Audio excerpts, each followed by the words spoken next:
I think we are all deeply concerned over the problems of the day, but perhaps we should take some consolation in the realization that we are here for the purpose of learning and growing, and not merely to have a good time. If it was a good time basis, it's been a dismal failure.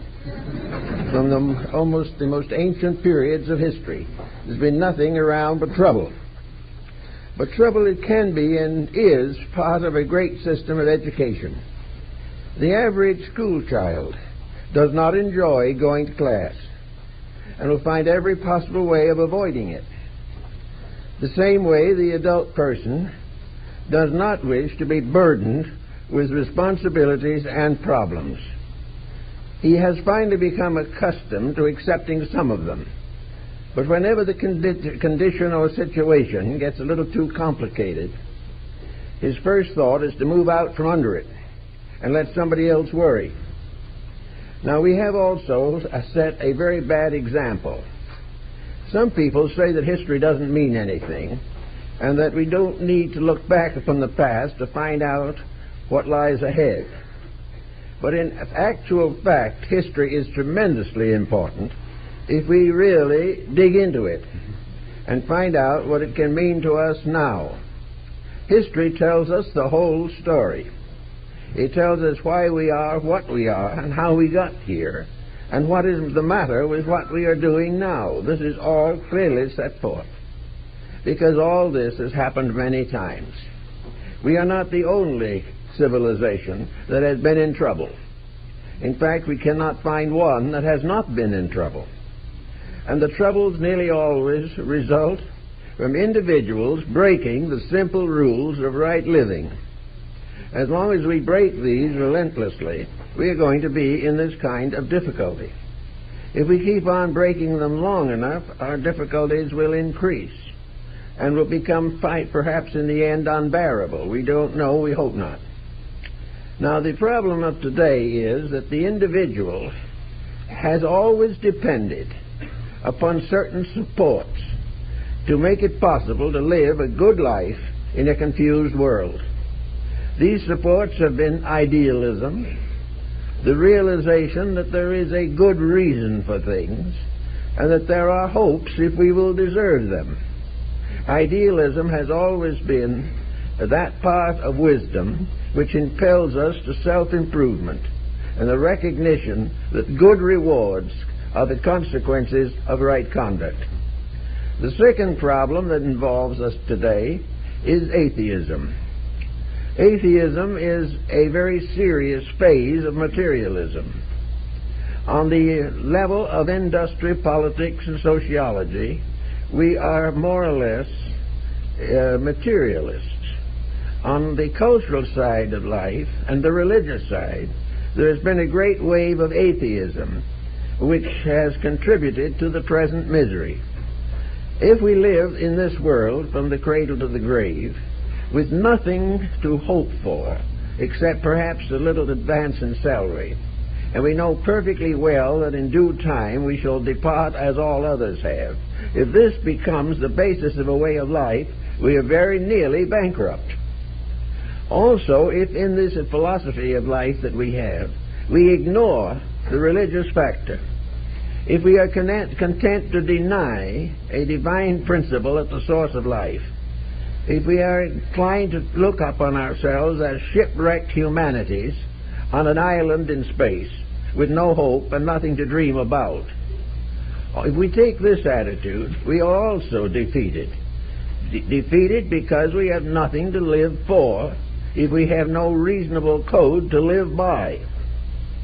So we are very largely under the domination of a very stark materialism. This materialism has become the secret of the power or the way of survival. We live now only for material success.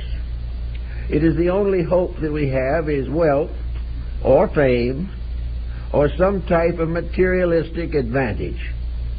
We try to gain promotion, we work for public office, we seek to be an executive, all for what? All as a way of filling in the interval between the cradle and the grave. This particular type of career that we now consider to be all-sufficient and a perfect evidence of progress is simply a dead end. There is nothing in it to inspire the person to do anything except try to get enough money to live comfortably or luxuriously. If he lives comfortably, he is dissatisfied, and if he lives luxuriously, he is self-destructive. There seems to be no way of getting away from the very simple fact that the individual without some vision of future, some purpose above the monotony of materialism, unless we can supply the individual with higher incentives, we're going to continue the way we are.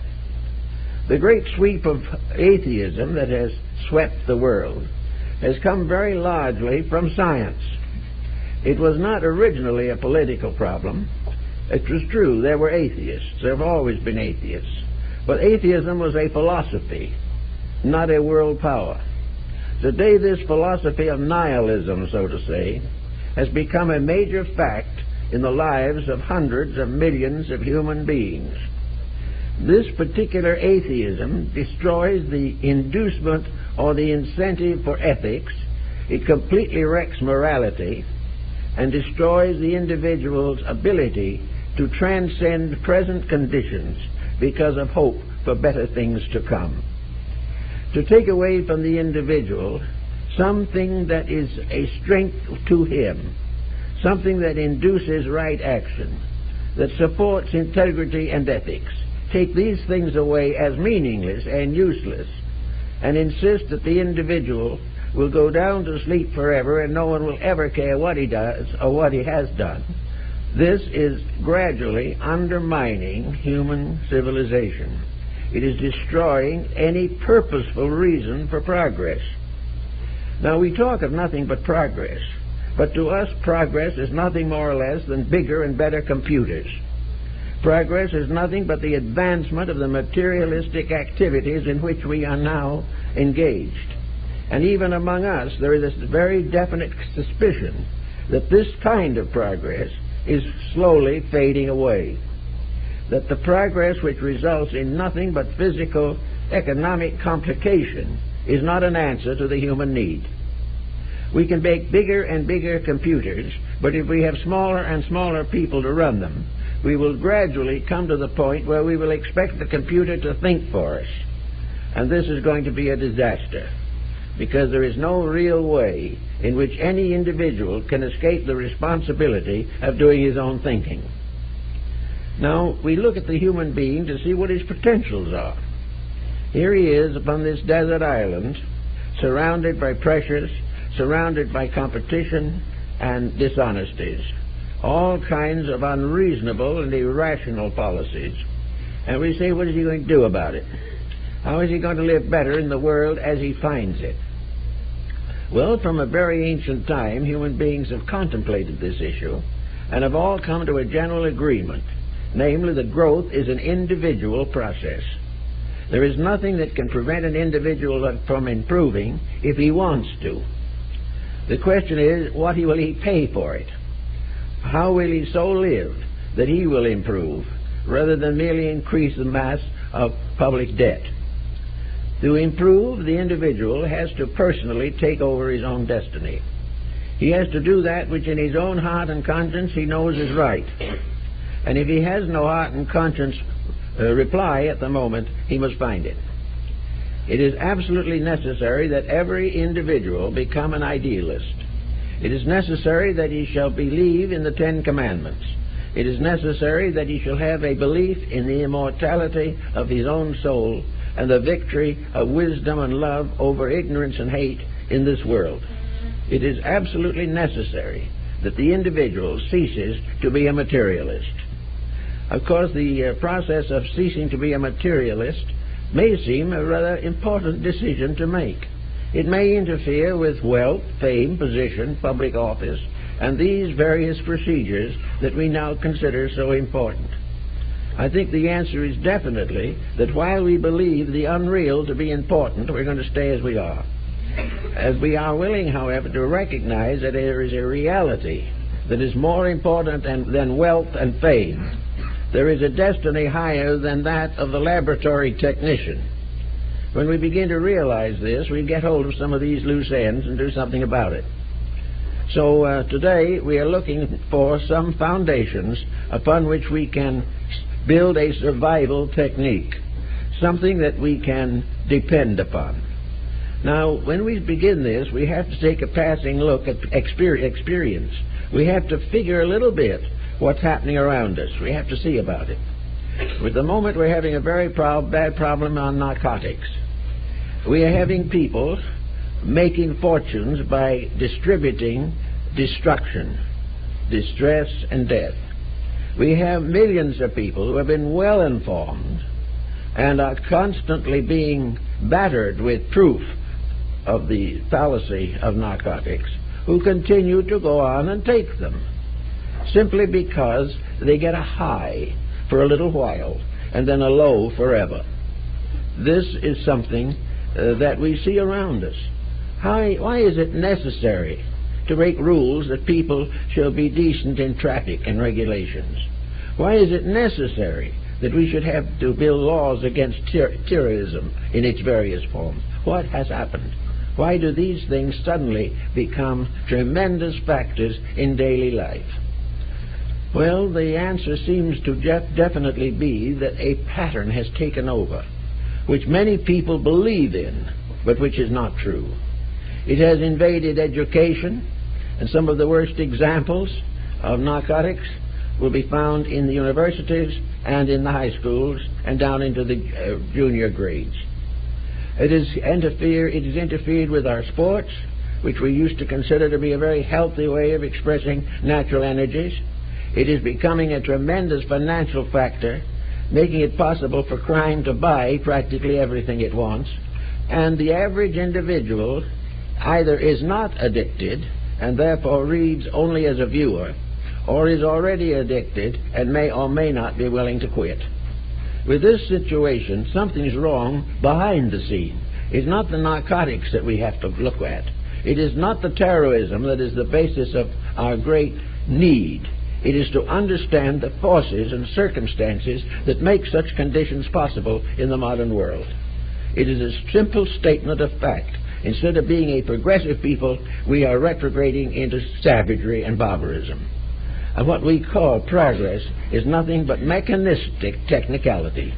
It is bringing us nothing. It is not making us a good home maker. It is not guarding our children. It is not advancing our education. It has gradually reduced us to, almost we might say, to a new kind of slavery. Not the slavery of the ancients that we have fought so hard to overcome. Not the slavery that Abraham Lincoln sought to correct in relationship with the Negro situation. But slavery to a possessing idea, slavery to a way of life which exists primarily to assemble fortunes for a few and leave the rest completely incapable of living understanding and intelligent lives because they have no training in it. If we want to give the world a real step forward, we've got to use the institutions that we possess, reorient them, set them in proper motion, and have them supply us with what we need. What we need is hope, what we need is faith, and what we need is a general understanding of love in our relationships with life, with people, and the world in which we live. All these factors are being completely ignored. And that is, as far as the advanced echelons are concerned. The individual who is still honest is regarded with a certain amount of pity. It is also doubted that he has a sound mentality.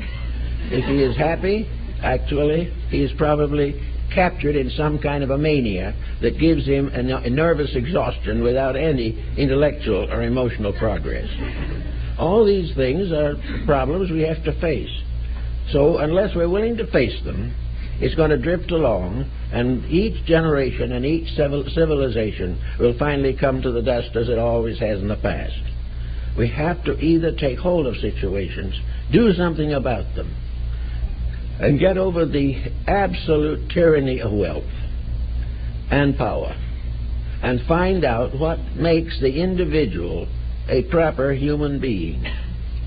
Among other noticeables, it is obvious that the present procedure, which is now generally approved, is causing more ill health than most people can afford, and the effort to regain that health is far more expensive than anyone can afford. We are simply paying a tremendous price for determining to live badly, and we will have to continue in this also. But there is a simple way of getting a different look at this, and unless we get a different look, we're going to be in trouble all the way along. Back in the 16th century and early 17th century, it was decided that there was a great need for house cleaning in the field of education. Up to that time, in Europe particularly, the educational facilities had been inadequate. In the 16th, 15th, 14th century, Europe was probably one of the poorest countries in the world as far as education is concerned. There was no pattern for any definite system to help young people grow. They had to depend upon their elders, and most of the elders were uninformed and many were illiterate. So this problem brought to attention the need for a different schooling system, something to give children an education so they could get on their feet, so that they could correct the mistakes of some of the previous generations and build a better world in the course of years than the one they came into. In this particular situation, it was resolved by the first educators of the modern world that primarily education had to be a structure built upon the foundation of ethics and dedicated to the proving of ethics. It had to be something that made ideals more important. In education today, the great need is still for ideals. The educational system, which carries the average person through the high school, is deficient. Every educator knows it, and now some efforts are being made to correct at least part of it. Instead of young people going to school to learn, they go to school to form gangs and cliques and get on narcotics at a tender age. This type of thing is partly due to the fact that the whole system of the raising of young people is wrong. It is false, and it is simply a byproduct of the selfishness of adults, and also, of course, the lack of vision of the social structure. So if the school started in by simply pointing out the beginning of a good career was ethics, and proved conclusively that the real reason for science is not to put ships in space. The real reason for science is to help every individual to understand himself, and through the understanding of himself to build a better life, because science proves that this understanding is true. The real reason and purpose for science is that it shall build a solid foundation under the hopes of the race, and not settle back to problems of competitive exploitation. The reason for science is that it shall show us how to live. And to show us how to live does not require years and lives of vast research, because when the vast research is all finished, man is still born, man suffers, and man dies. Therefore, the purpose of a living science is to come in and help to build a foundation under dreams, to make it obvious and provable, as they could if they wanted to, that there are rules in life, perfectly scientific, that if kept, will bring the human being into a security he has never known, and if broken, will leave him where he is. So science has to become idealic. Education has to idealize. It has to put values above wealth. It has to put integrities above so-called success. And it must teach the young people that they are not born to do exactly as they please. They are born to do as they should. There are rules governing life. If those rules are broken long enough, we can't build enough penitentiaries. If we get this thought a little clearer in our minds, then we can hit into another aspect of the situation: labor. Work is work no matter how you figure it. But work is also very useful.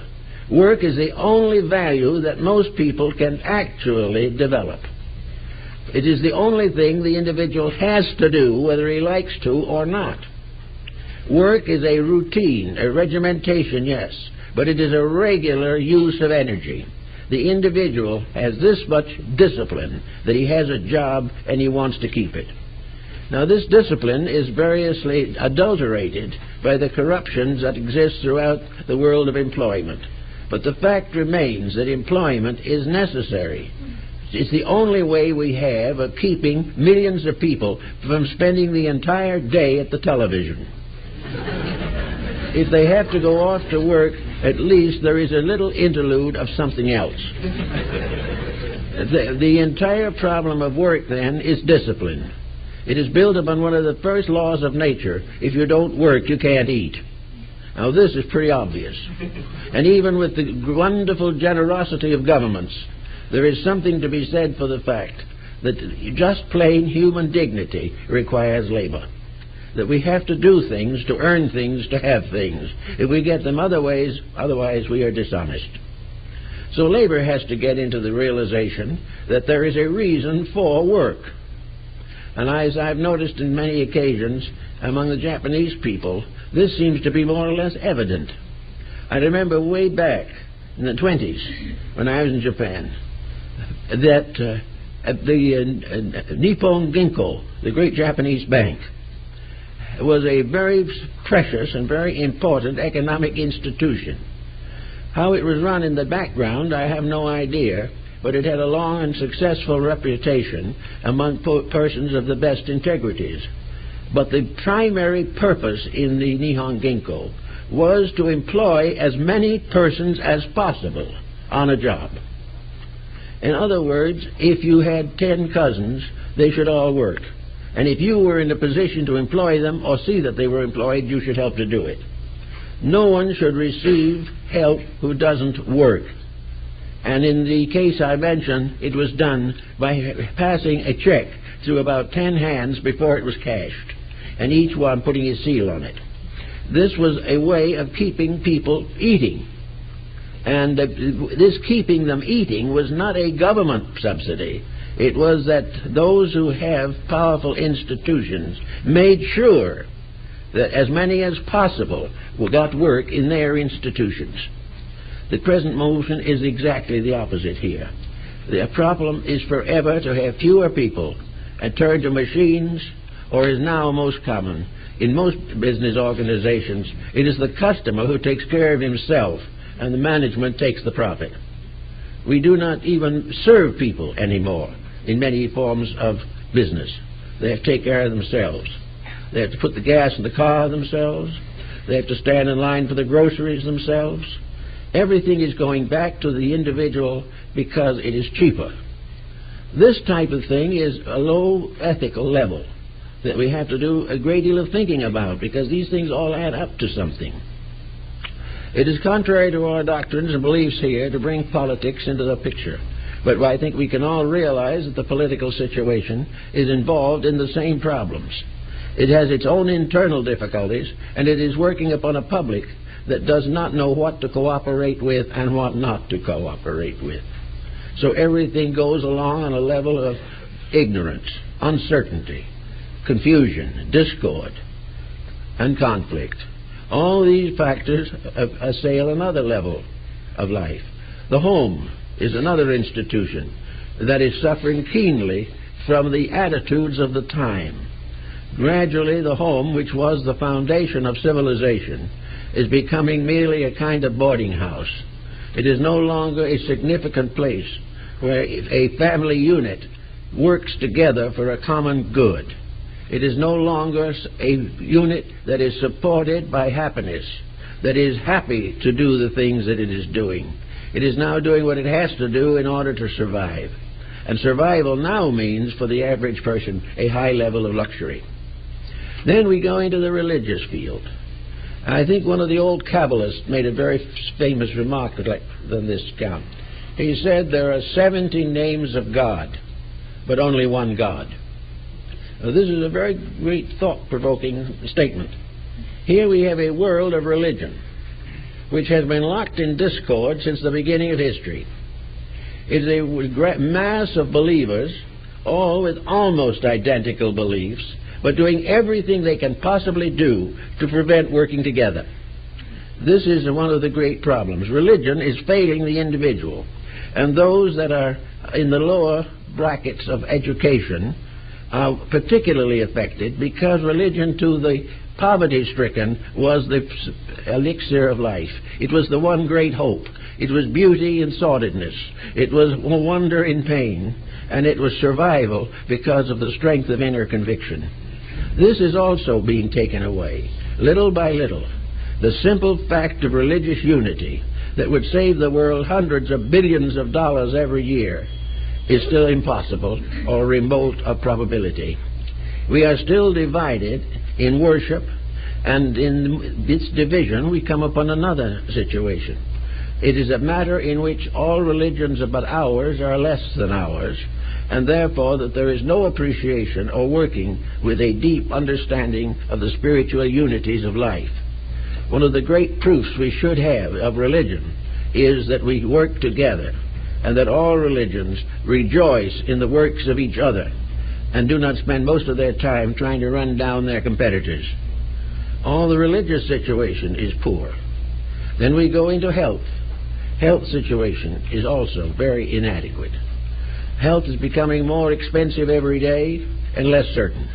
And with all the excitement that has gone on here in the last 100 years particularly, the statistics prove that about all we have been able to actually accomplish is to provide the probability that the average person will live a year or 2 years longer than he would if it had not been for science.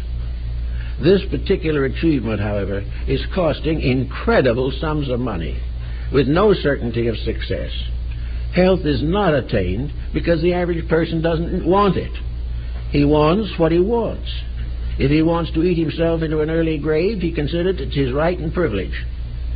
Instead of following the classical concept that right is the basis of all values, the individual places his own appetite as the main criterion in the problems of living. Now we could go on with this for almost infinity, but the points involved are simple and not too difficult. It all sums up in one basic statement, namely that we cannot depend upon the world around us to get us out of this mess. The only way we're going to get out of it is to understand more of the world within us. It is the world that is invisible to sight. It is the world of those eternal powers and lights and lives with which nature has given us examples. We are individuals given a mind, given faculties, given opportunities, given privileges, and having received a beautiful garden to live in, which we are gradually and inevitably desecrating. We are the source of the whole thing. Now, someone will absolutely, no doubt, bring up the question, how can one person stand against this? How can one person live well in a world in the present state of affairs? Well, it's not as difficult as we are inclined to think. In the first place, the average individual is not as important to other people as he thinks he is. What he does is not as mindful to them as long as he doesn't annoy them. Therefore, if he wishes to live a little better, the majority of humanity will not even notice it. He can have his own code of life, at least in the Western world, with a reasonable probability of being able to live it without unreasonable complications. It is not necessary for the individual to conceal his integrities. What is necessary for him to do is to develop them so that they are functioning in his own life. There is no earthly reason why any individual has to become a drug addict simply because there are 50 million of them floating around the country. He does not have to follow the poorest and the weakest if he must have a peer group. He does not need to do any of these things with which his life has been burdened. All these problems, it does not become necessary for him to be an activist or a terrorist. It is not necessary for him to be the richest man on the planet. All of these different excesses, whatever they are matters of personal choice. And in every case, a bad choice ends in an unhappy life. The individual has to finally cope with something that no scientist seems to be able to discover, and that is the source of the small, still voice inside of himself. The individual has conscience. The individual has within himself a realization, maybe faint, but it's there, of values, a realization that he is a person capable of a life, capable of having important contributions to make to society. He is a person who has a limited but inevitable individual sphere of influence. He is perfectly possible for the man to be a good father, and it is perfectly possible for the woman to be a good mother. The only problem is, in all these things, the temptations to escape responsibility in the fulfillment of pleasant purposes, so-called. And yet these pleasant purposes all fall apart if they are not genuine and right. All around us are people getting themselves into trouble every day trying to be happy. There are also others that are in trouble already every day and are trying to get out of it. All this comes up to a very funny style of affair, in which the world slowly looks more and more like a lunatic asylum, in which ordinary common sense, honesty, judgment, and integrity simply disappear. They fade out in favor of things that are of no value whatever. Most of the ancients have left us with a very conscious thought that to claim or proclaim is of very little value. The individual can claim anything he wants to claim, but his conduct and his life are affected only by what he does. The individual may claim anything, and this is one of the problems that afflicts religion. Over a long period of time, it has become obvious to me that most religious people believe in God. Most religious people have an ability to quote Scripture. They are also well-meaning, good-natured people. But they have not cultivated the inner spirit of a faith. They haven't even gotten far enough into the real meaning of religion to stop criticizing their neighbors. They haven't gotten far enough to forgive a friend or a relative for some real or imaginary injustice. They haven't gotten far enough to stop regretting the past and building toward the future. They have not forgot to gossip. They have not found and saw a solution for what they call righteous indignation, of which there is no such thing. All of these problems show that somewhere religion has become words but not works. And the same has been true of law. The codes of countries, the declarations of independence, the Magna Carta, the Justinian Code. These have been codes which have been generally accepted. But there is hardly one of these codes that has not been violated almost before the ink was dried. All of the good things of life are accepted as real, but it is assumed that somebody else is going to live them, not ourselves. We want to do what we want to do. And as one man said to me, so help me, I'm going to. This is the problem of the moment. This is the thing we have tried to do something about. Our greatest resources are two. The trouble we're in is one of the resources of improvement. The other resource is the internal capacity to grow. There is a way by which any need that we recognize can be achieved in ourselves. There is within our powers to think straight. And while that thought may not be necessarily highly scientific or highly economic, the thought can be and is sufficient to our need if we will use it. There is no reason why anyone in this world today should not know the difference between right and wrong. The difference between right and wrong, however, is modified by selfishness, cupidity, and even terrorism. We are not willing to live up to what we really believe and know to be right. And because of that, we are always in the trouble. Now, as we go into another year, decade of time in this world, we see more and more evidence that is frightening. Now, to be frightened, an individual must have something to fear. And he fears the wrong thing. Instead of fearing world wars and nuclear fission, he should fear his own inability to conduct himself with proper consciousness in the daily events of living. The fear of the person to become terror, to become uncontrollable, to lead to panic, has caused what we call terrorism in many instances and supported it in others. We simply are unable to be ourselves. Yet, if we believe any of the major religions and philosophies of the world that are worth believing, we will realize that the individual is always the master of his own destiny. Regardless of what he goes through, regardless of his responsibilities and all the things that hamper him, the individual is himself and can be his self. The trouble is, he is himself now, but it isn't good enough.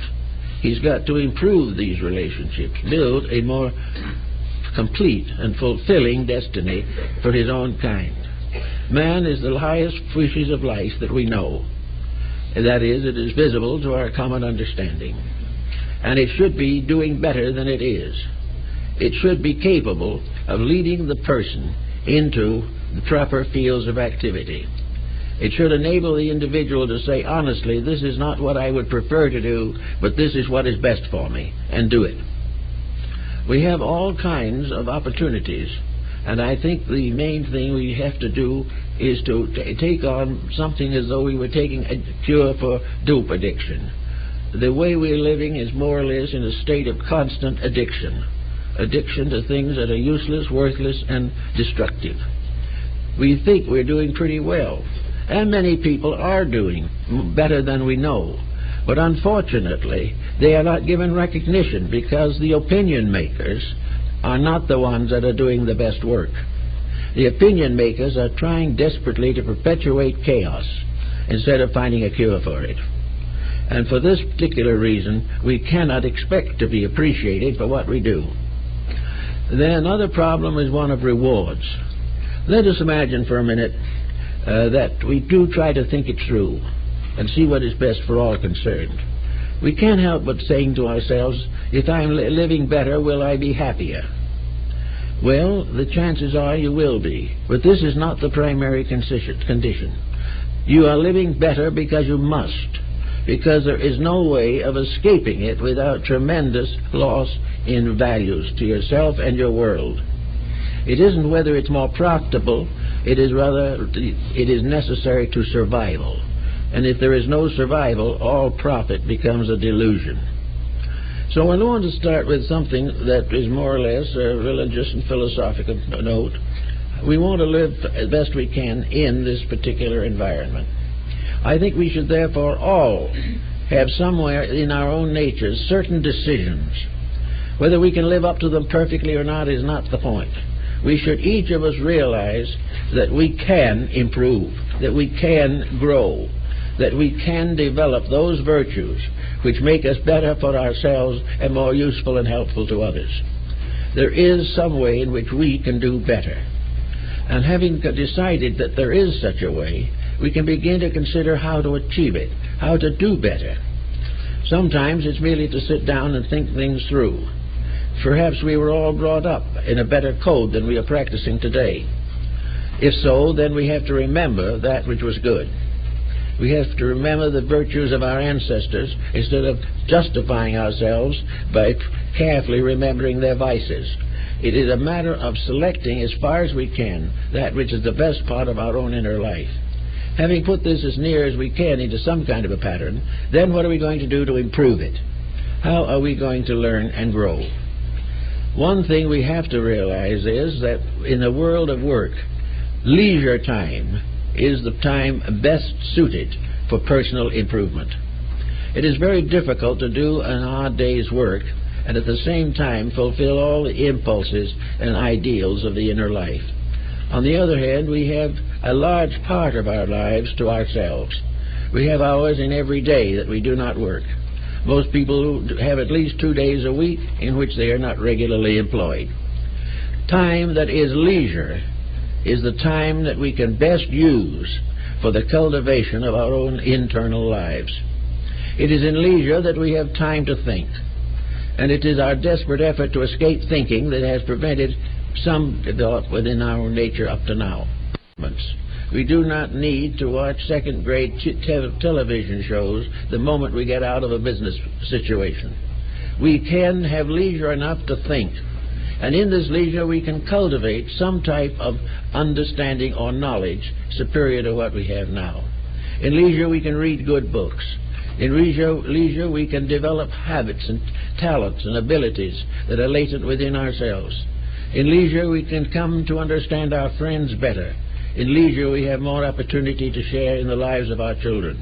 We cannot afford at this time to simply use leisure as an escape from labor.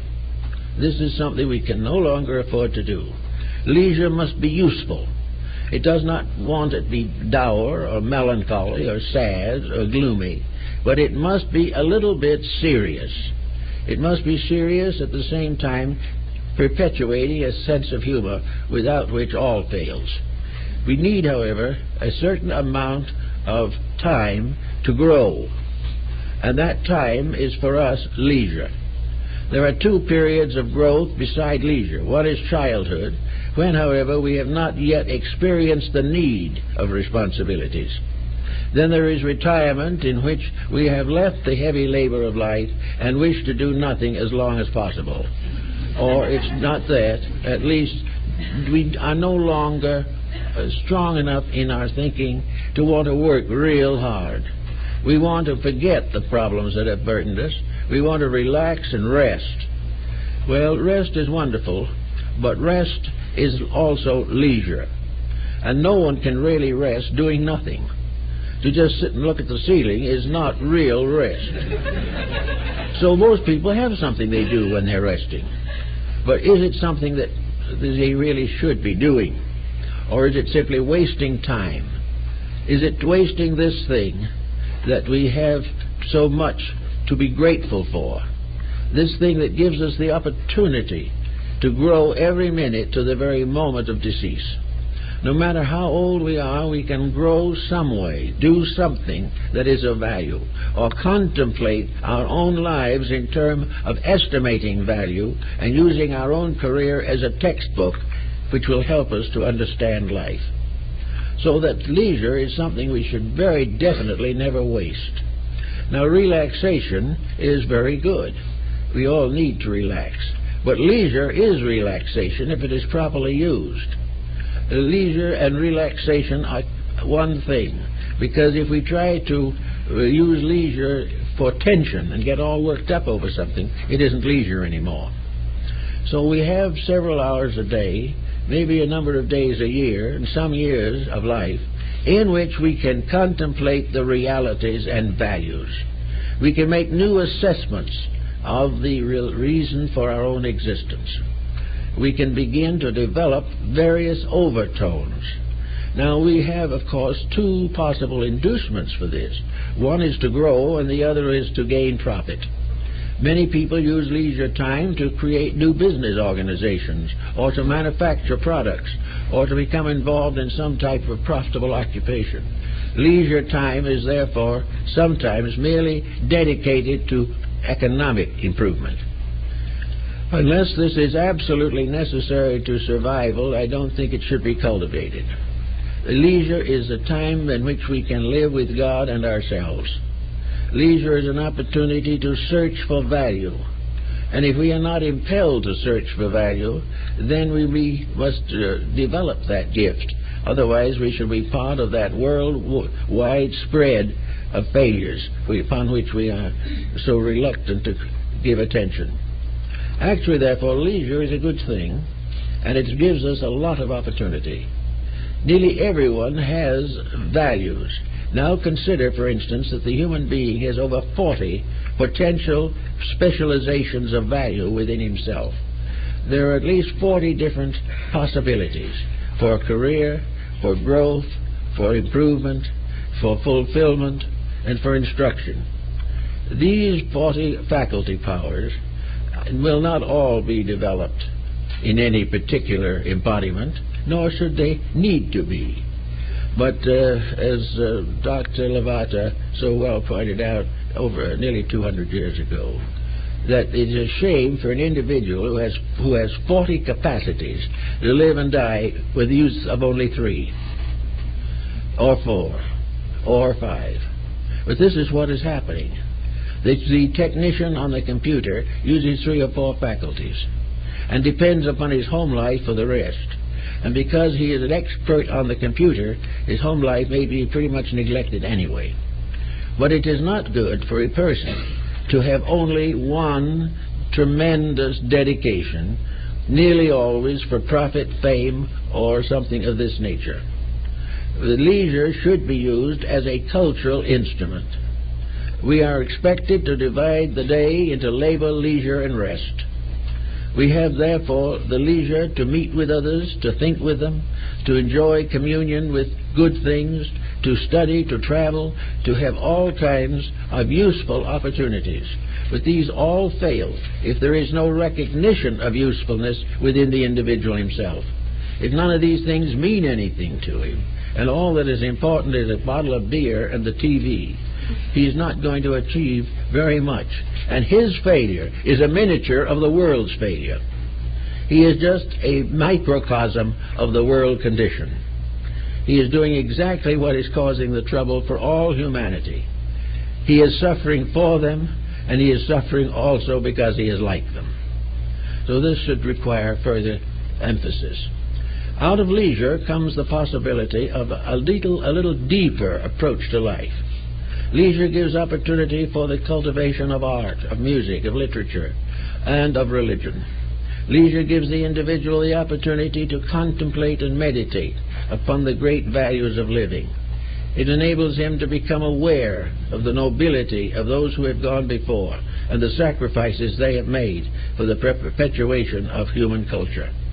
So all kinds of leisure kind of lift the individual up a little. They lift him up to a new sense of his own identity. He suddenly becomes aware that he can think, that he can learn, and that his life does not have to be a wheel in a squirrel cage, that he can have a personal existence even though he lives in a world of monotonous identification of work. Actually, therefore, the beginning of our whole problem is that the person should realize he can grow, realize he has the opportunity to grow, and develop the intensity which will make him make the most of the opportunity. It is perfectly possible for each person to become very much wiser and better than he believes he could be. The greatest wisdom in this world comes not out of formal schooling, but out of the careful consideration and thoughtfulness concerning the experiences of life, and also an observation of the environment in which he lives. So with this type of thing, we also have other problems. We can go to Socrates, for instance, for a little consolation. When the time came for the archons of Athens to sentence Socrates to death, his friends, disciples, and even Xantippe wept for him. But Socrates said, "Don't do it. Don't weep for me. Weep for the men who condemned me, because I'm leaving, but they're going to have to live with this for a few more years." Any individual, therefore, who does what is wrong, or hurts or injures, must live for a time with that which he injures, whereas the injured thing nearly always escapes. This is another interesting fact in the study of life's problems. So the person must kindly come to the conclusion that there are two paths that he can follow, one of which is fulfillment of appetite and desire, and the other is perfection of character. Religion finally leads the person to become a citizen in a larger universe, and this larger universe is here now. It is a mistake to assume that we are just one people dedicated to wealth and competition. There is already a world of beauty right here. There is a world of friendship right here. And if we become a friend, we will have a friend. If we begin to live on a higher level of thinking or acting, we will discover that there are others on this level also. That it is not necessary to think that we are all alone in a wicked world. There are others like ourselves, and the moment we become like them, we recognize them. And the way to know the better is to know how to realize the better. And how to do that is simply to become better ourselves. So if we lift ourselves up, we will not land in a vacuum. We will land in the company of a considerable body of dedicated people who want to do the best they can to become good people and wise people and loving people, who have overcome at least some of the physical limitations which have become the plague of our civilization. So the possibility of growing is not to move into isolation. It means to move into a higher stratum of the world's culture and find that there are there many who can help us and whom we can help. This is a part of life. Another point that we have to take into consideration, wherever there is a great misery, there is a job. Wherever a world is in great trouble, the thoughtful person must be trying to help. No one can afford to stand by and do nothing while others suffer. And while each person may have a different capacity to assist, there must be something. There must be at least a wonderful and cheerful and thoughtful prayer for those in trouble. There must be some expression of concern for that which has not achieved integrity. There must be something for those who are still struggling to meet the common problems of living. And it's only possible if those who try to help them have already attained some proficiency in this matter themselves. They may not have done everything that's necessary, but they're working in the right direction. So all along we have a kind of realization that I think is summarized in classical and even the better modern idealism, and that is that we live in a world that is basically and essentially spiritual. We live in a world in which a divine power is the dominant at all things. We therefore know that this divine power is good, and that this divine power is not there to destroy us. It is not a constant punishing agent. The idea that we are here to suffer is not due to our cause or due to the power that created us. It is due to our own lack of willingness to accept the responsibilities of proper living. This universe is a magnificent, wonderful thing. And every one of us must ultimately become a graduate from the Universal Academy. We must all, in the due course of time, go through all the grades, finish the curriculum, and become graduates. We must all become, in a sense, the Phi Beta Kappas of the University of Hard Knocks, which is one of the biggest institutions in the world and one of the most valuable. So with this concept that we are not here to suffer, we're here to find out what causes suffering and correct it. We are not here to rebel against the infamies of our kind. We are here to grow strong enough and wise enough to help other people to also develop their internal potentials. And if the problem of suffering comes along, we are here, if we are wise people, to decide that it is better to suffer ourselves than to pass suffering on to others. That in every instance, the wiser the person is, the better he can control his own fortunes and misfortunes. It is no longer necessary for him to lean helplessly upon others no wiser than himself. As he looks through his assessment of values, he can find out where his courage lies, where his hopes are, where his faculties support him. And if he finds that these things are not good enough, then he must impose upon himself a self-designed curriculum. The young person who wants to graduate from the university has to go to school. And actually our present life is the University of Hard Knocks in which we all have to graduate. And the universe has provided us this for one reason only, that until we achieve this within ourselves, our divine natures cannot be perfected. We cannot grow unless we become more aware of the meaning of life. And the meaning of life is growth and sharing and serving. And the great powers of life are to love, to think, and to serve. These are the things that we must all bear in mind and understand. Now, most people have read a book or two on the subject, and those who are, thoughtful people have more or less this dedication already. In fact, there's very few people who have not read the New Testament or some part of Scripture of some religion without realizing that they are in the presence of a doctrine of forgiveness, of love, and of fellowship. That we are actually, as the Sufi says, destined to be friends of God. God is our elder brother, our great friend, and our hope. God also is a being that has no need in itself, but the needs that it appears to have are the needs that we have for each other, and which we assume to be of divine origin. when the needs are nothing but the accumulation of the misfortunes with which we have plagued one another down through the ages. It is not deity that plagues or burdens or punishes. It is the deed itself, which if wrong has to be corrected. Now, this is the only way in which the individual can be educated. Here we are with nearly 5 billion people, perhaps a few more, scattered over the continents of the earth. It is impossible for any system of knowledge that we know, or any university, to be large enough to educate them all. And it's even more difficult because of language, of race, of interests, locality, environment, heredity. All of these things have to be taken into consideration. So it is impossible to create a school great enough to teach everybody. And of course, if one tried, there would be an immediate warfare and conflict and a great turmoil, with everyone mad at everyone else. Therefore, it can't be done that way. The way it is, instead of having one school for all these people, what we have is one need which each of these individuals must experience in himself. Each individual is in the same trouble. Therefore, whether he knows it or not, each individual must find his way out by the same path. There is only one path, and that is through self-discipline and dedication. There is no other way of working it out. It's the only way is the person himself enters the private university of his own memories, of his own thoughts, of his own beliefs, of his own environment. He sees the broken home, he sees the delinquent child, he wonders about his own mistakes, and out of all this he develops a curriculum.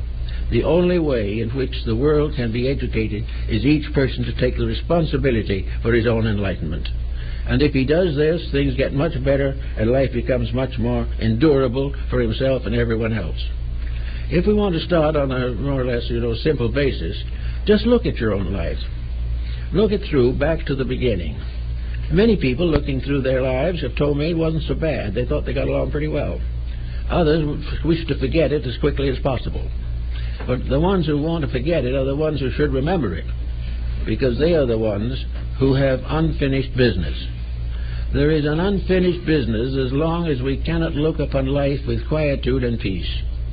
There is unfinished business if all we can remember is hurts. There is unfinished business as long as we hope to revenge ourselves for something, real or unreal. There is also something wrong if our sorrows are involved in things that are not important. If our lives have been destroyed by loss of money, we are in a pretty sick condition. All of these things we have to weigh by going back and seeing just what we were and what we were doing. Going back as early as memory permits. We try to figure our relationship with parents, our relationships with brothers and sisters, and gradually as we grow older, the relationships with teachers and friends, educators, and finally into marriage and our relationship with the spouse and children. All these things are pictures. And I've heard many people say, in going over it, that if they could do it again, they would do it differently. Well, this is the most magnificent discovery they have made. But having decided if they do it again, they would do it differently, they overlook the fact that they are still doing it again, right then and there.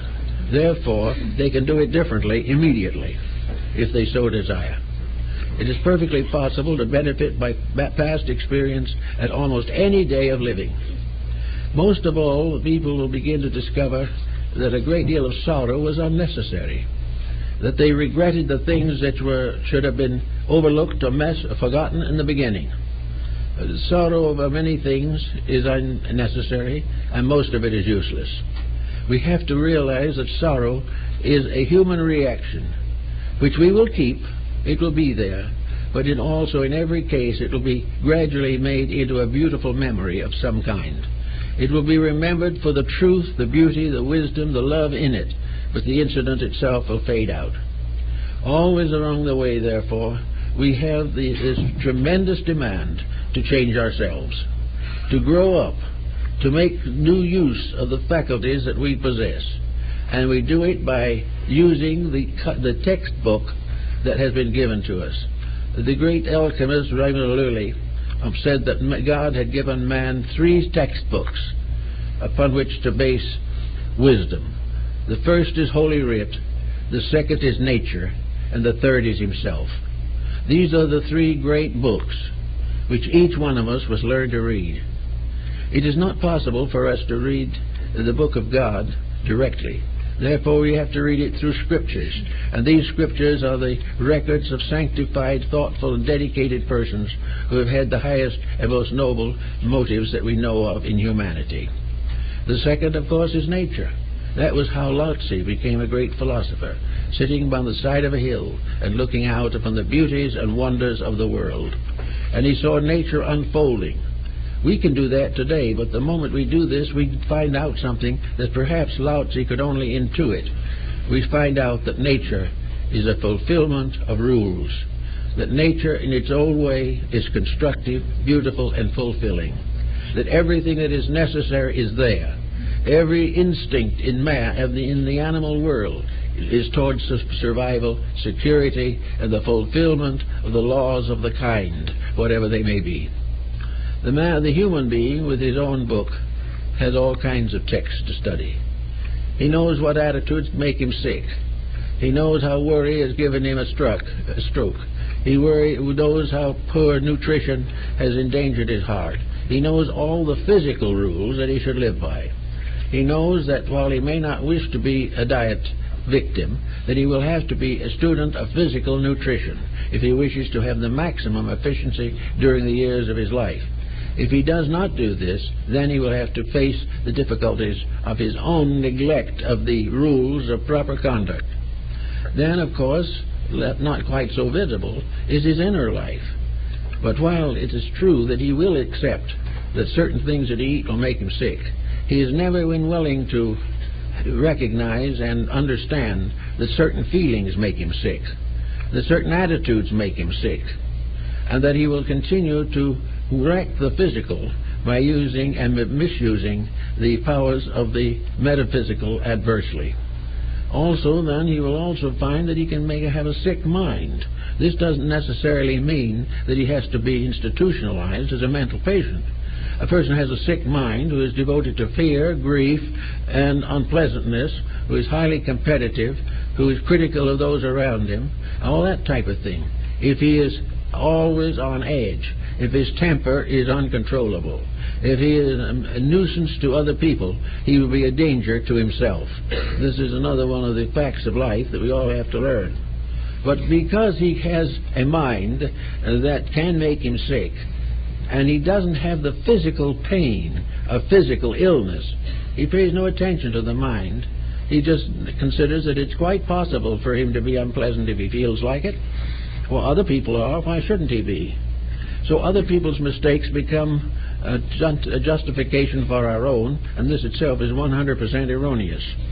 But actually, the individual has these other forms of illness which arise from misuse of faculties. The brain, for example, is a rather handsome little fellow, if you can find him. He is rather nice, too. And in fact, he can become a spoiled child in our keeping.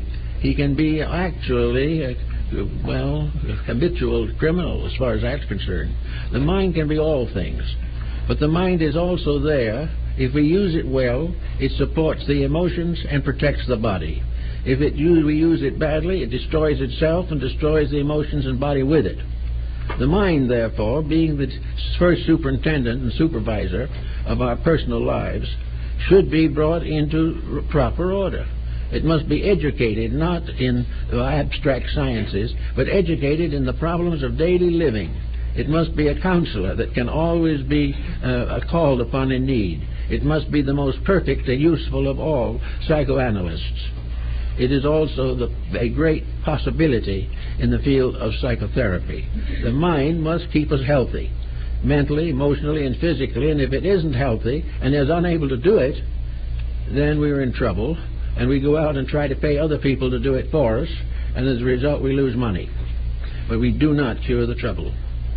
So the mind is a part of our lives. It's part that requires discipline. It is something that we have to improve.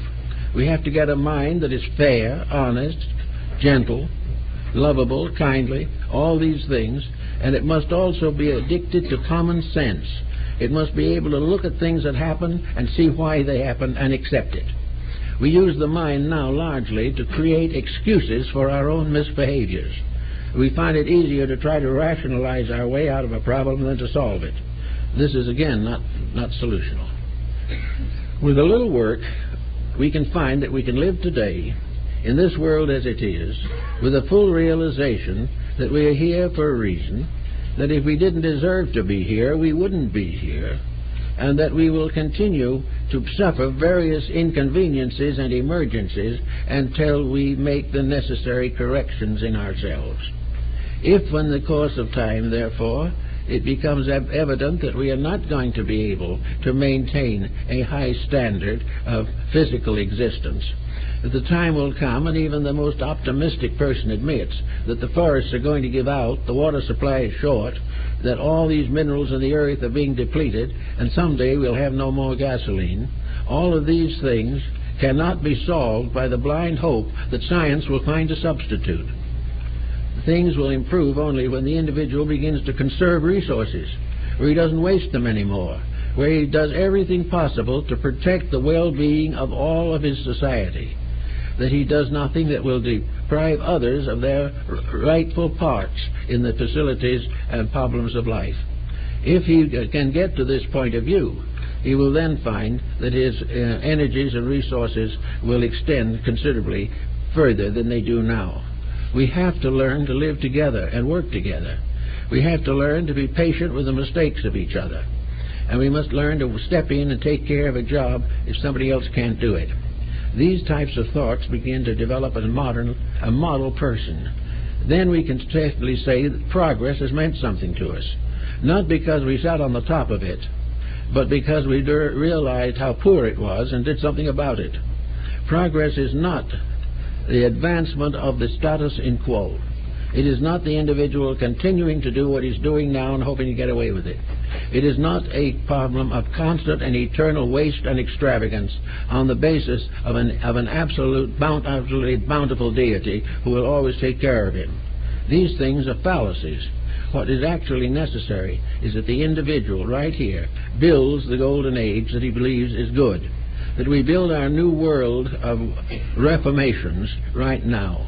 And that was the basis of the great utopian dreams of the past, that there would come a time when humanity, through a common judgment, through just kindly and good-natured realization of facts, would build a world that it would be nice to live in. And not only nice to live in, but less dangerous, in which there would be no more war, and no more strife, and no more pillage, and no more religious intolerance, and no more backbiting and slights, petty crime and major crime, but that people would live together in a community of purposes, dedicated to trying to do a better job of living than they had ever done before, and resolved to continue to build a better world than they've ever known before. And instead of sitting back and saying how proud they are of our progress, that they will sit back and rather shamefully remark that it's too bad that we've had our delinquencies so long. We can make a little bit of progress in these ways. And nature always helpful. Never forget that nature is there to help. It's creating a problem situation today that is monumental. We probably will never face, or have never in the past faced, a world dilemma such as we are in now, which seemingly there seems to be almost no way out. But there is. Don't worry, there's a way out. But it is a very serious dilemma. And instead of saying, oh, this is awful, we have to say to ourselves, well, at least the divine power of things is mindful. And when we fail, the universal laws are going to step in and make sure that we succeed. And all of this misery is simply to remind us that for several thousand years of civilization, we've done it the wrong way. If we continue to do it the wrong way, we will continue to suffer. If, however, we learn the lesson, recognize the mistakes, and correct them, we can go on for a long time in a golden age we have created for ourselves. In the meantime, each person, quietly, personally, gently, simply, in his own life, should live the best he can, keep the rules as far as he can keep them, practice the virtues of his religion, for all teach the same, and realize that education begins after he leaves school, and that from the time he becomes a mature person, he is in the position to improve, gain, and enlarge understanding and realizations, and that he is every day of his life in the presence of an opportunity to grow, to outgrow something and to grow into something else. that every moment that he is here is an opportunity to meet the challenge for which he was intended.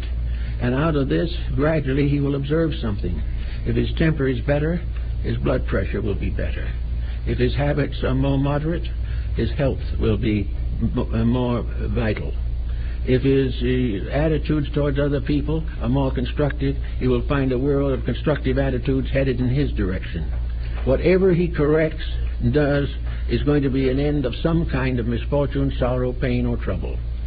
He is going to be able to gradually learn that though there be many that fall upon the right hand and many upon the left hand, the just person cannot be moved. The just individual is not only thinking of the small span of his present life, but by establishing his integrities, goes forth into the unknown with a better hope. The more we are able to live well here, the greater reason we have to hope that we will be properly cared for after we depart. As long as we are willing to pass over into another life without any preparation in thoughtfulness and virtue, if, as most Orthodox people believe, we are going to God without any of our mistakes corrected, waiting for the bounty of heaven to cure us, this, I think, is going to prove a disappointment. It should be a disappointment. In fact, it is the only disappointment. Now, if that happens, by any chance, we are not going to be eternally punished.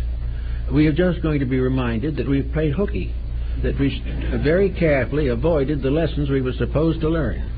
And when a child insists on avoiding the lessons that are supposed to be learned or are necessary to him, there's one answer: send him back to school.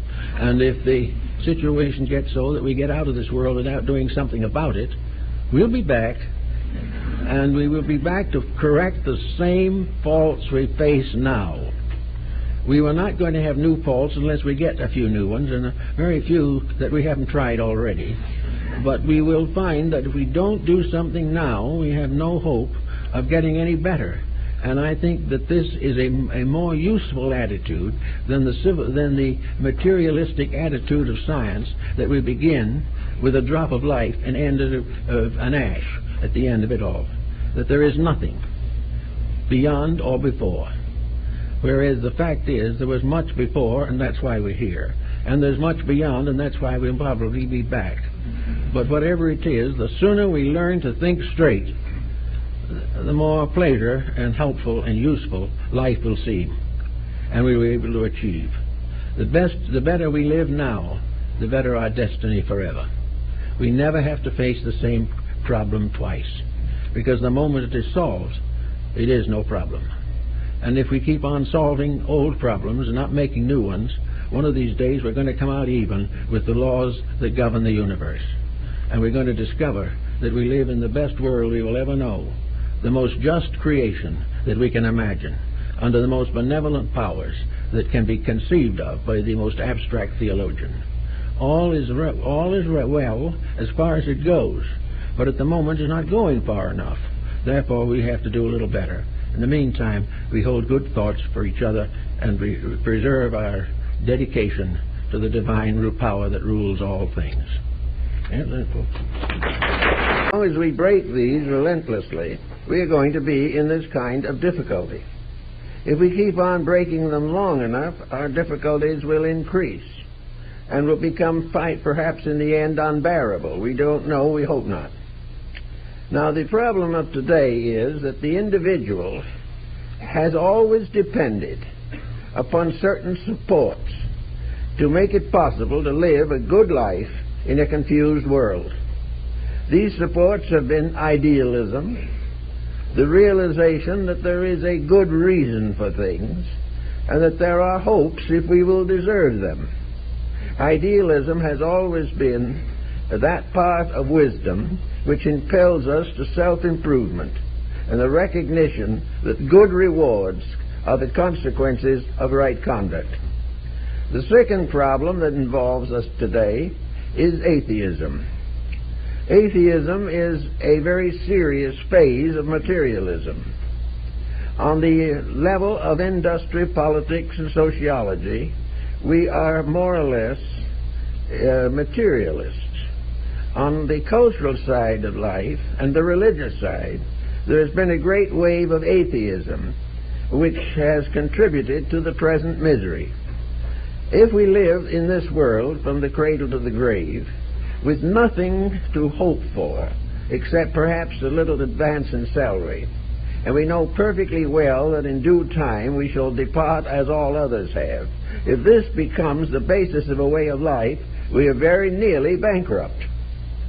Also, if in this philosophy of life that we have, we ignore the religious factor, if we are content to deny a divine principle at the source of life, if we are inclined to look upon ourselves as shipwrecked humanities on an island in space, I think we are all deeply concerned over the problems of the day, but perhaps we should take some consolation in the realization that we are here for the purpose of learning and growing, and not merely to have a good time. If it was a good time basis, it's been a dismal failure. From the most ancient periods of history, there's been nothing around but trouble. But trouble, it can be and is part of a great system of education. The average school child does not enjoy going to class and will find every possible way of avoiding it. The same way the adult person does not wish to be burdened with responsibilities and problems. He has finally become accustomed to accepting some of them.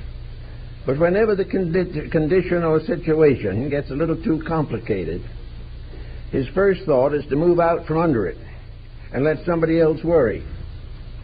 Now, we have also set a very bad example.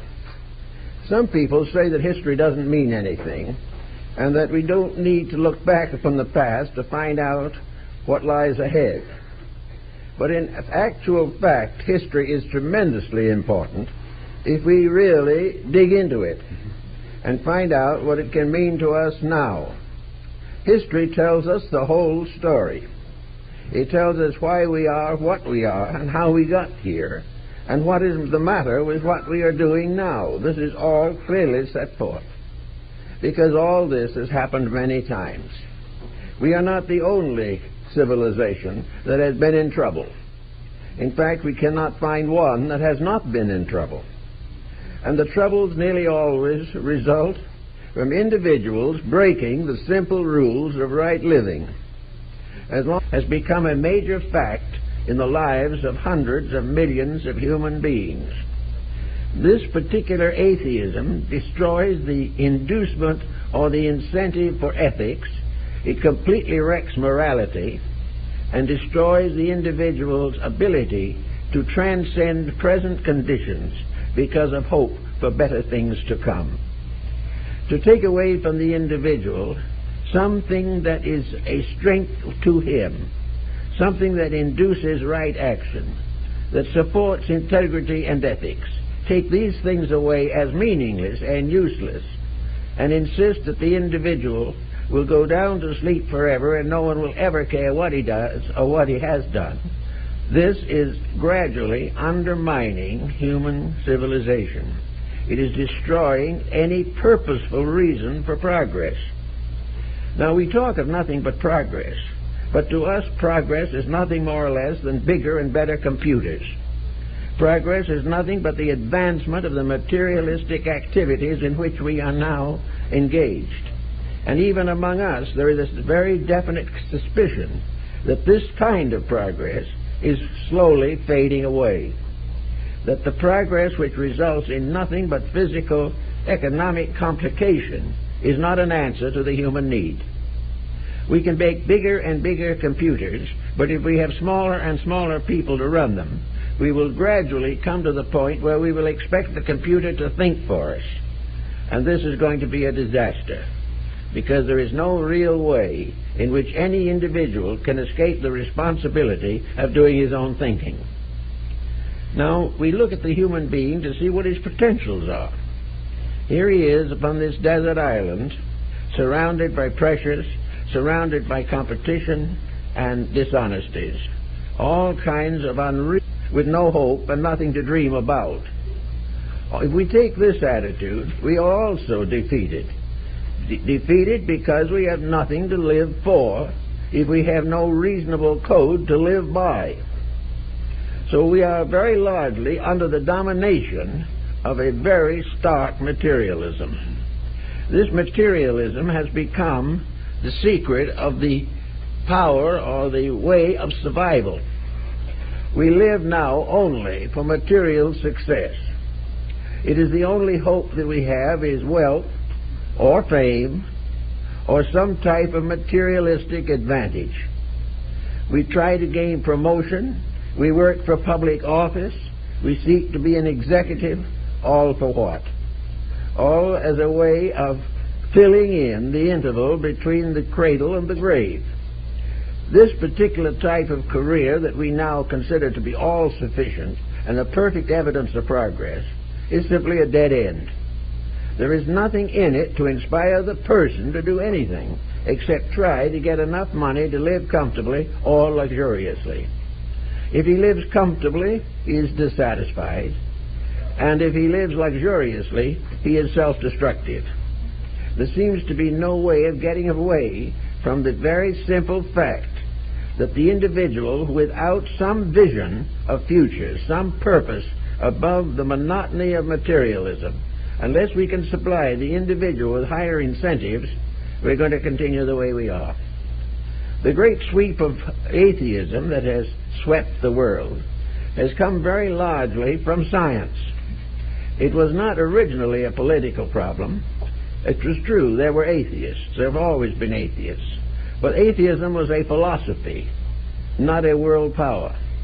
Today, this philosophy of nihilism, so to say, reasonable and irrational policies, and we say, what is he going to do about it?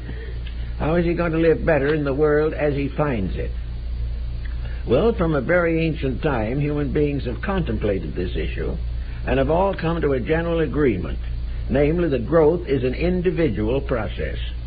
There is nothing that can prevent an individual from improving if he wants to. The question is, what will he pay for it?